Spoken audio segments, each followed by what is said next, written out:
भगवान सूर्य, जिन्हें आदित्य भी कहा जाता है, वास्तव एकमात्र प्रत्यक्ष देवता हैं। इनकी रोशनी से ही प्रकृति में जीवन चक्र चलता है। इनकी किरणों से ही धरती में प्राण का संचार होता है और फल, फूल, अनाज, अंड और शुक्र का निर्माण होता है। यही वर्षा का आकर्षण करते हैं और ऋतु चक्र को चलाते हैं। भगवान सूर्य की इस अपार कृपा के लिए श्रद्धा पूर्वक समर्पण और पूजा उनके प्रति कृतज्ञता को दर्शाता है। सूर्य षष्ठी या छठ व्रत इन्हीं आदित्य सूर्य भगवान को समर्पित है। इस महापर्व में सूर्य नारायण के साथ देवी षष्ठी की पूजा भी होती है। दोनों ही दृष्टि से इस पर्व की अलग अलग कथा एवं महात्म्य है। सबसे पहले आप षष्ठी देवी की कथा सुनिए। छठ व्रत कथा। एक थे राजा प्रियव्रत, उनकी पत्नी थी मालिनी। राजा रानी ने संतान होने से बहुत दुखी थे। उन्होंने महर्षि कश्यप से पुत्रेष्ठी यज्ञ करवाया।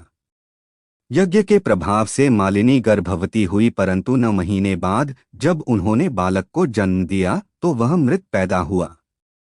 प्रियव्रत इससे अत्यंत दुखी हुए और आत्महत्या करने हेतु तत्पर हुए। प्रियव्रत जैसे ही आत्महत्या करने वाले थे, उसी समय एक देवी वहां प्रकट हुई।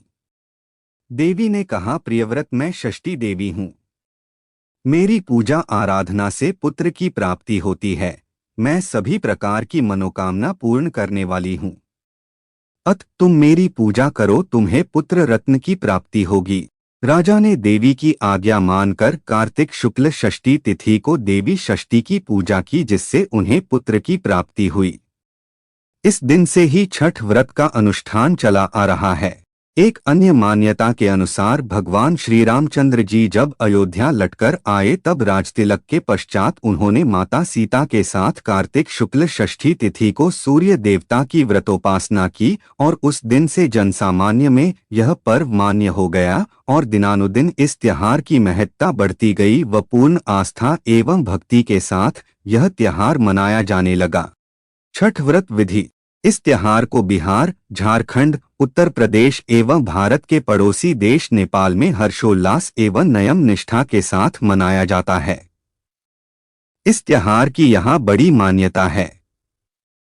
इस महापर्व में देवी षष्ठी माता एवं भगवान सूर्य को प्रसन्न करने के लिए स्त्री और पुरुष दोनों ही व्रत रखते हैं। व्रत 4 दिनों का होता है। पहले दिन यानी चतुर्थी को आत्मशुद्धि हेतु व्रत करने वाले केवल अरवा खाते हैं, यानी शुद्ध आहार लेते हैं। पंचमी के दिन नहा खा होता है, यानी स्नान करके पूजा पाठ करके संध्या काल में गुड़ और नए चावल से खीर बनाकर फल और मिष्टान से छठी माता की पूजा की जाती है। फिर व्रत करने वाले कुमारी कन्याओं को एवं ब्राह्मणों को भोजन करवाकर इसी खीर को प्रसाद के तौर पर खाते हैं। षष्ठी के दिन घर में पवित्रता एवं शुद्धता के साथ उत्तम पकवान बनाए जाते हैं। संध्या के समय पकवानों को बड़े बड़े बांस के डालों में भरकर जलाशय के निकट यानी नदी, तालाब, सरोवर पर ले जाया जाता है। इन जलाशयों में ईख का घर बनाकर उन पर दिया जलाया जाता है। व्रत करने वाले जल में स्नान कर इन डालों को उठाकर डूबते सूर्य एवं षष्ठी माता को अर्घ्य देते हैं। सूर्यास्त के पश्चात लोग अपने अपने घर वापस आ जाते हैं। रात भर जागरण किया जाता है। सप्तमी के दिन सुबह ब्रह्मा मुहूर्त में पुनः संध्या काल की तरह डालों में पकवान, नारियल, केला, मिठाई भरकर नदी तट पर लोग जमा होते हैं। व्रत करने वाले सुबह के समय उगते सूर्य को अर्घ्य देते हैं। अंकुरित चना हाथ में लेकर षष्ठी व्रत की कथा कही और सुनी जाती है। कथा के बाद प्रसाद वितरण किया जाता है और फिर सभी अपने अपने घर लौट आते हैं। व्रत करने वाले इस दिन पारायण करते हैं।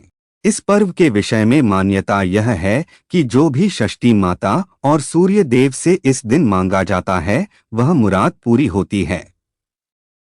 इस अवसर पर मुराद पूरी होने पर बहुत से लोग सूर्य देव को दंडवत प्रणाम करते हैं। सूर्य को दंडवत प्रणाम करने का व्रत बहुत ही कठिन होता है। लोग अपने घर में कुल देवी या देवता को प्रणाम कर नदी तट तक दंड देते हुए जाते हैं। दंड की प्रक्रिया इस प्रकार से है। पहले सीधे खड़े होकर सूर्य देव को प्रणाम किया जाता है, फिर पेट की ओर से जमीन पर लेटकर दाहिने हाथ से जमीन पर एक रेखा खींची जाती है। यही प्रक्रिया नदी तट तक पहुंचने तक बार बार दोहराई जाती है।